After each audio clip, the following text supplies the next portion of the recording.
Well, with more on the reports issued today, we're now joined by the Auditor General of Canada, Hogan. Karen, thank you for being here. Thank you for having me.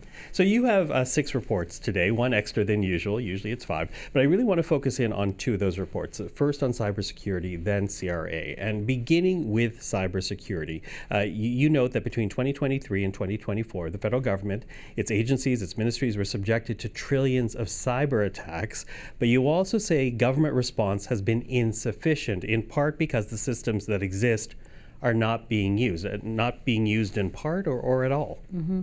So there are some really good cyber defense tools that are being offered by Shared Services Canada and Communication Security Establishment Canada. One of them would be these cyber defense sensors. And right now, policy is such that not every federal organization needs to use those. So while they are solid and known around the world as being effective, it's not a requirement. So we saw that about 119 out of the 204 federal organizations that aren't required to use them, but some are opting in. And so when you only have this sort of fragmented approach to cyber defenses, it really leaves some vulnerabilities and gaps. And that's why we highlighted that the tools are effective, but there's some gaps that really need to be closed. Okay, so into that, you talk about the cybersecurity rather not following through with cybersecurity could lead to some significant damages, things like theft of personal or sensitive information, denial of access to services, financial loss. How exposed is Ottawa? If not everyone is using what is available to them, just how exposed is the federal government?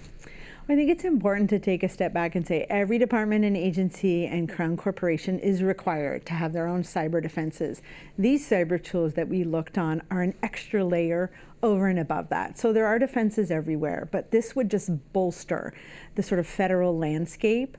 Think about it when you're at work and your IT department asks you to report any phishing emails that you might have, because the more things are reported, the more you can enhance your cyber defenses, and that's what's missing here, is not everyone in the federal family is partaking in tools that could just enhance and bolster defenses. Mm-hmm, mm-hmm. So the recommendation is that everybody adopt these tools? Well, it is a policy choice, so I can't recommend that the policy be changed, but I thought it was important to highlight sort of the gaps and the unintended consequences, because I think every Canadian would expect that the federal government is going to do everything it possibly can to protect their information as well as government information. Yeah, and underline the fact, what struck me was when you said trillions of attacks, not millions, not billions, but trillions, which I'm assuming is both minor and major, but still concerning when you think about the sheer number. Yeah, those could be as simple as someone just sort of monitoring activity on your website to an actual possible attack. So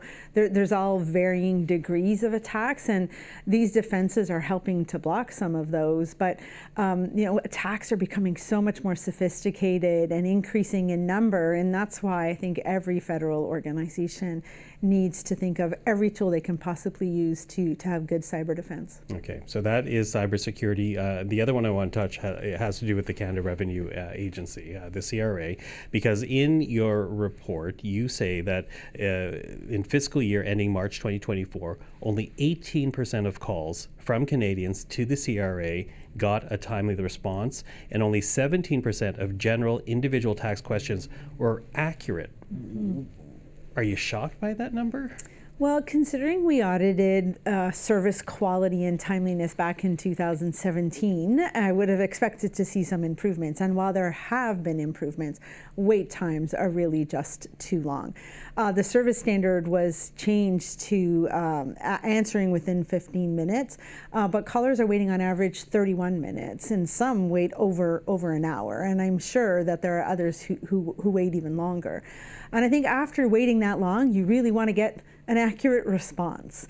And so what we saw is a difference there between if it was just a general tax question, that's where in 17% of the cases the answers were accurate. But when the question was more unique about your own personal situation and your own account, the accuracy rate was so much higher. Yeah, okay. And but still 17%, that's an abject failure if you were to be a student in class. So what's behind this poor performance? Well, I think there's a lot of things that contribute to it, and we only probably touched a few of them.